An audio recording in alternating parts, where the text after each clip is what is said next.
Alright, I know I promised the other day that everybody was going to get to meet the new face of the liberal conservative, and I didn't follow through on that because I just didn't feel like recording, didn't have anything really to get off my chest. So that's really the point of this, is to just kind of get stuff off my chest, vocalize it without annoying my family and friends too much by going on ranting all the time. So you get to listen to it. So this is the new face of the liberal conservative. This is Jenkins.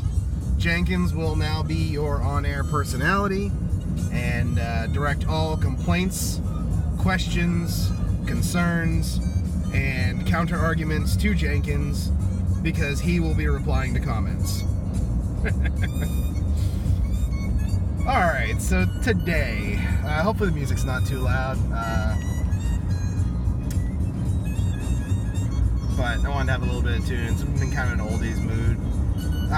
By oldies, I mean kind of, I guess, 70s era. Maybe early, I don't know. It's a good mix because it's my Guardians of the Galaxy station, so some weird shit might come on it too, because it tends to get a little confused sometimes, so we'll see. But thanks for coming. This is IMO episode 2, in my opinion, episode 2. And today, in my opinion, it was a pretty good day. Rained a lot, so work was kind of slow, which, you know, getting paid for not doing much is nice sometimes. I'm there for the same 8 hours, so whether I'm not doing much because it's raining or I'm busting my ass because everything's broken, it's still the same 8 hours. Though it does go by quicker when everything's broken, I'd rather stuff not break, because, you know, it's nice when stuff doesn't break. But, let's see, other than that, the bombings, the bombing scares, the mail bombs, definitely suspicious. I'm not sure that, I'd say there's an equal chance, there's a 50-50 either way, that this was either a left-wing extremist trying to draw attention and pin this on right-wing extremists, or it was an actual right-wing extremist. Well, let's move that to 60-40, 60% left, 40% right, because I feel like if it was a right-wing extremist, they probably, at least one of them would have detonated, at least one. Whether it got to its target and detonated or not, or I feel like it would have been, there would have been a detonation. I'm glad that there wasn't. I'm very glad there wasn't and no one was injured. And that brings me to the next point, is the left doesn't seem to want to condone violence. In recent months, the left has not condoned violence. They've not condoned Antifa. They've not condoned the people that assaulted Republicans running for office. You know, one guy was knocked out. A candidate was knocked unconscious and sent to the floor. Oh, that's going to be a DUI. And hit his head, and that can kill you. Getting knocked out and then hitting your head while unconscious on a hard surface can kill you. It can cause a brain bleed and kill you. None of the no Democrat leadership has come out and condoned it. That's terrible.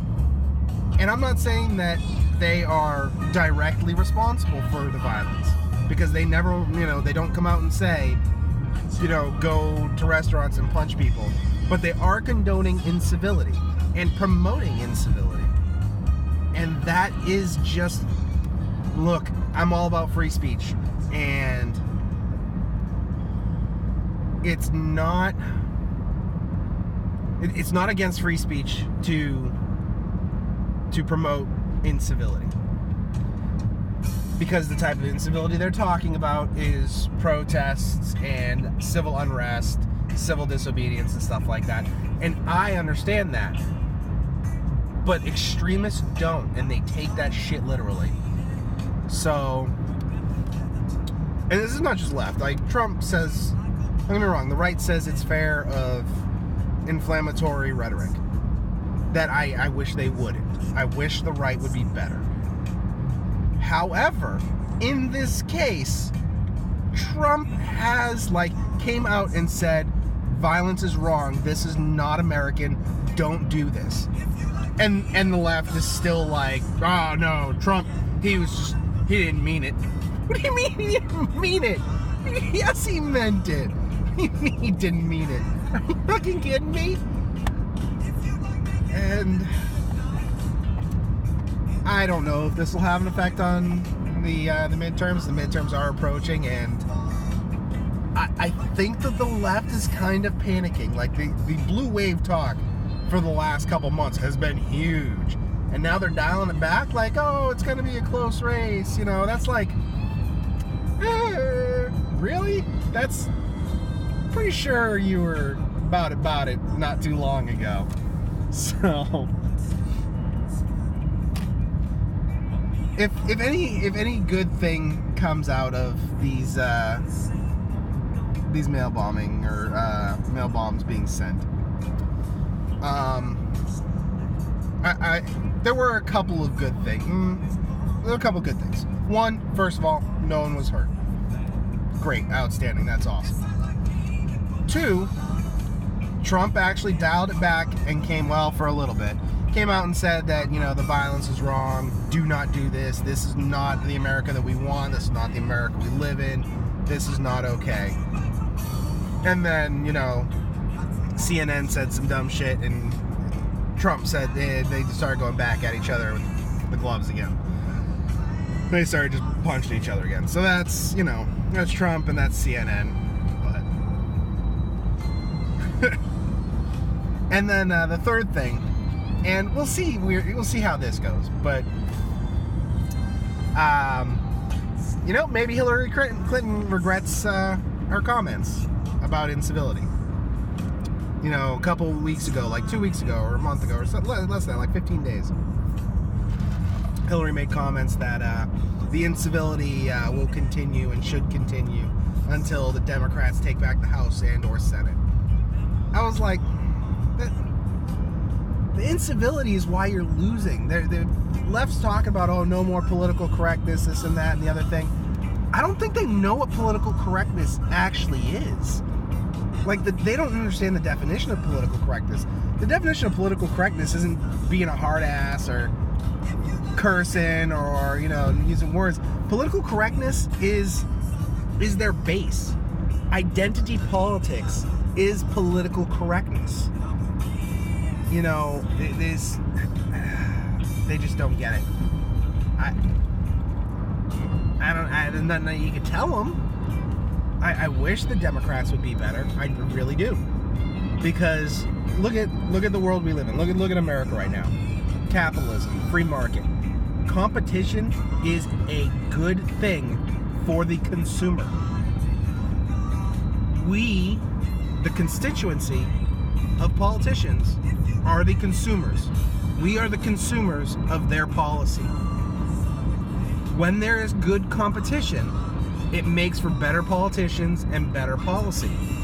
There is currently not good competition, and it's getting worse the more the left embraces as far left. And I really hope they rein it in and bring it back to center and start, you know, we need a good split. We need this back and forth, the House shifting, the Senate shifting, the presidency shifting back and forth. It's good to have that bounce. I would like a couple of years more of the Republicans, so maybe if the Dems want to wait another 8 years, we can get, you know, the economy back on track. Hopefully get the budget down to nothing. That would be awesome if the deficit could get cut. And then we can talk about, you know, some other policies and stuff. We can't keep spending ourselves into the poorhouse. It's just not feasible. So, with that, damn, I lost my train of thought. let's see. Incivility. Jenkins is here. Blue wave crashing. That's pretty much it. Everything else is just your standard stuff in the news today. There's not too much. CNN, Trump, back and forth. That's the big news cycle item right now with the bombs. So we're still waiting on more evidence. We'll wait and see. You know, that's my standard. I think I'm pretty consistent on that, is to wait and see where things go, what the evidence will be, because it's about evidence. Everything's about evidence. You can't make assumptions based off nothing, and that's what everybody's doing right now. So if you're on the left and you're watching this, you guys need to rein your shit in. You need to rein your people in. You do. If you're on the right and you're watching this, we need to make sure we keep reining our people in. You know, when the Tea Party first came out, it started getting a little wonky on us and had potential to lead to where the left is at right now. But I think most of us moderate Republicans came out and condoned it pretty much right away. So, you know, we need to keep doing that. Free speech is a great thing because it allows people to dig themselves into a hole. People can come out and say anything they want, and that is a beautiful privilege and right and amazing thing in this country, because it identifies the stupid people. If somebody walks out or somebody posts on their Facebook about, you know, white privilege and, you know, how white supremacy or whatever the shit is, I don't know, I don't pay attention to it, you know, post racist shit, we can be like, oh, I'm not talking to that person anymore. Boom! If you take that away, if you take away free speech, that person can't say that. And then they don't say that, and then I don't know that I shouldn't be around that person until it's too late. It's 2 o'clock in the morning, we're leaving a bar together, and then they commit a hate crime. So, free speech is great. It helps you avoid stupid people. Everybody should be in favor of it. Violence is bad. Both sides, all sides, should condone it. Initiating violence is bad. Defending yourself from violence with violence is A-okay. Somebody brings a stick, you bring a gun. Defend yourselves. That is fine. But do not go out looking for a fight. Do not go out trying to instigate a fight. And do not send bombs or anything else to people. So, stay safe, everybody. The political climate is getting way too hot, and I don't think it's going to cool down anytime soon. But I hope that it does, and I hope everybody has a great weekend coming up. Love you all. Stay safe. Good night.